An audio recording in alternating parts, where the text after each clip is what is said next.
अंतर्गत आपल्या गावाचा समावेश असल्याने आपल्या गावामध्ये आजचं जे स्वयंरोजगार प्रशिक्षण आहे त्याचा मुख्य उद्देश काय, याचं गाव येण्यासाठी पात्रतेमध्ये येण्यासाठी महिलांचा सहभाग हा सुद्धा एक प्लस पॉईंट आहे. याचे मार्क असतात त्या गाव येण्यासाठी, बरोबर आहे का?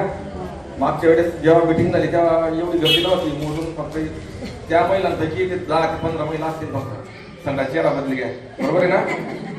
बरोबर आहे ना? आजच्या कार्यक्रमासाठी प्रमुख उपस्थित उषाताई पाटील, त्याच्यानंतर मार्गदर्शक म्हणून गोकुळ सोनार, त्याच्यानंतर विशेष उपस्थिती आपलं तज्ञ प्रशिक्षक म्हणून रुपालीताई अमृतकर हे सुद्धा उपस्थित आहेत. आजच्या दिवसभराच्या सेशन मध्ये कमीत कमी आपल्या इथे गावातल्या 90% महिला पाहिजे होत्या. म्हणजे ज्यांच्यासाठी कार्यक्रम आयोजन केला तेच नाहीये, बरोबर आहे की नाही? ज्या वेळेस तुम्ही उपस्थित राहून ज्या वेळेस तुमच्या मनाचं समाधान नाही झालं त्यावेळेस तुम्हाला बोलण्याचा अधिकार आहे की आमच्यासाठी कार्यक्रम होता पण याच्यातून आउटपुट काही निघाला नाही, बरोबर आहे की नाही? तर यामध्ये आजचा मुख्य विषय आहे तुमचे घरगुती व्यावसायिक मसाल्यांची निर्मिती, त्याच्यानंतर केळी वेफर्स आणि केळीचे पीठ. हे फक्त यांनी आजच्या स्वयंरोजगारच्या दोन गोष्टी घेतल्या आहेत, पण याच्यापेक्षा त्याच्यामध्ये काहीतरी करण्याची क्षमता आहे, याच्या पलीकडेही तुम्ही काही करू शकता. आवाज येऊ द्या, आवाज आला पाहिजे. मी तालुका अभियान व्यवस्थापक पाचोरा येथून तालुका अभियान व्यवस्थापक सूर्यप्रताप राऊत आहे. मी तुम्हाला मार्गदर्शन करण्यासाठी आलेलो आहे. मी तुम्हाला मार्गदर्शन हे आता थोडंसं करीन, पण तुम्हाला व्यवस्थित मार्गदर्शन जे आपली संस्थे थ्रू आलेले आहेत, वुमन डेव्हलपमेंट फाउंडेशन पाचोरा या संस्थेमधून आलेले आहेत. यांची स्थापना 2010 पासून मानव सर्वांगीण विकास या करण्याकरता झालेली आहे. नाबार्ड थ्रू यांना फंड दिला जातो. जिल्हा उद्योग केंद्र आणि कौशल्य विभाग अभियानामार्फत संस्थेचे शिक्षण, आरोग्य आणि स्वयंरोजगाराच्या क्षेत्रात क्रांती घडवलेली आहे या संस्थेने. ही संस्था तुम्हाला दिवसभर म्हणजे 2 दिवस तुम्हाला मार्गदर्शन करणार आहे. विशेषतः स्त्री स्वाभिमान प्रकल्पांतर्गत मासिक पाळी व्यवस्थापन आणि सॅनिटरी नॅपकिन निर्मितीमध्ये संस्थेचे कार्य दिल्लीपर्यंत पोहोचलेले असून केंद्र शासनाने देखील या कार्याचा गौरव केलेला आहे. तळागाळातील शेवटच्या माणसापर्यंत विकासाची गंगा पोहोचवणे हेच या संस्थेचे उद्दिष्ट आहे.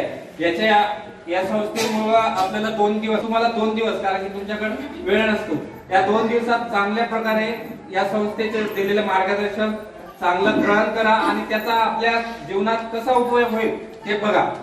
त्याच्यानंतर मी आपल्या अभियानाबद्दल आता बोलणार आहे. हे झाले संस्थेचा विषय.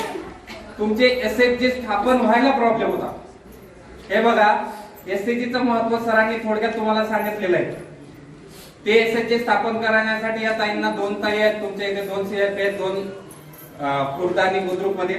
त्या दोन्ही ताईंनी मेहनत घेतली आणि तुमचे 29 गट स्थापन झाले. गट सक्सेस होऊ शकत नाही.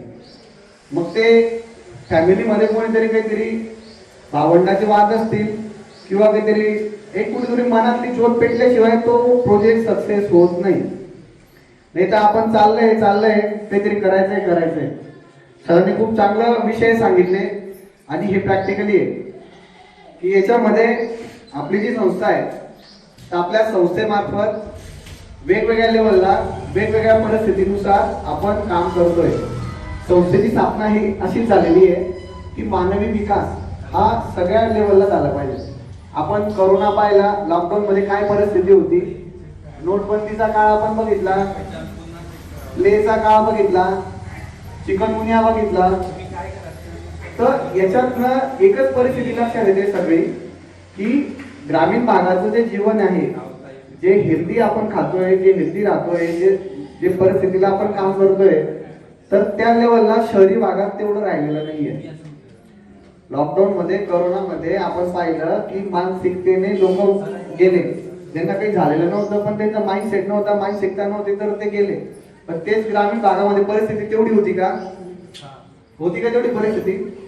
याला कारण काय सांगता येईल का कोणाला? सांगता येईल? कोरोनामध्ये जे वारले लोक, जे महिलांनी किंवा पुरुषांनी, जे शहराच्या मानाने ग्रामीण भागामध्ये ही परिस्थिती कमी होती, कोणाला सांगता येईल का? बोला, तुम्ही बोलल्याशिवाय ना बोला. की दवाखान्यात जावं असं पण सासूबाई माझी सासूबाई म्हणायची मी दवाखान्यात जाणार आहे, मी घरीच राहील. मग आम्ही 14 दिवस आजीचं सगळं भांड्यात ठेवलं आणि केलं.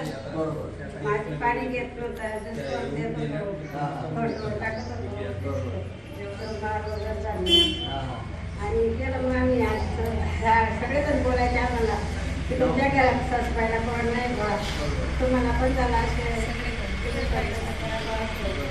मग आम्ही पण गेलो, मला म्हणजे तपासून आलं पण आम्हाला काहीच झालं नाही. आम्ही सगळेजण व्यवस्थित राहिलो घरामध्ये. आमचे मुलगा सगळेजण आम्ही नातेवाईक म्हणायचे की तुम्ही मुलगा आला. पण आम्ही म्हणायचं आहे आमचा बघून तयार व्हा, तोच लगेच काय करायचं ते. आता यांच्या बोलण्याचं लक्षात आलं का तुम्हाला की त्यांचा माइंड सेट होता, त्यांचा टार्गेट फिक्स होता. हे सगळ्या लेवलला सगळ्या क्षेत्रात हाच विषय की त्यांनी त्या लेवलला त्यांची मानसिक तयारी केली की आपल्याला त्यांना त्या पद्धतीने बाहेर निघायचंय, आपल्याला काही धक्का लागणार नाही. त्याच पद्धतीने आपल्या व्यवसायामध्ये पण सेम तसंच आहे. आपला कुठलाही बिझनेस करताना त्याच्यासाठी आपण पहिले काय प्रोडक्ट करणार आहे, काय कनेक्टिव्हिटी करणार आहे, त्याचा पहिले आपण विचार केला पाहिजे. मी तुम्हाला सुरुवातीलाच विचारलं की आपण कोणकोणते उद्योग करतात, कोण शेती करतं, कोणाचा काय व्यवसाय, बरोबर आहे.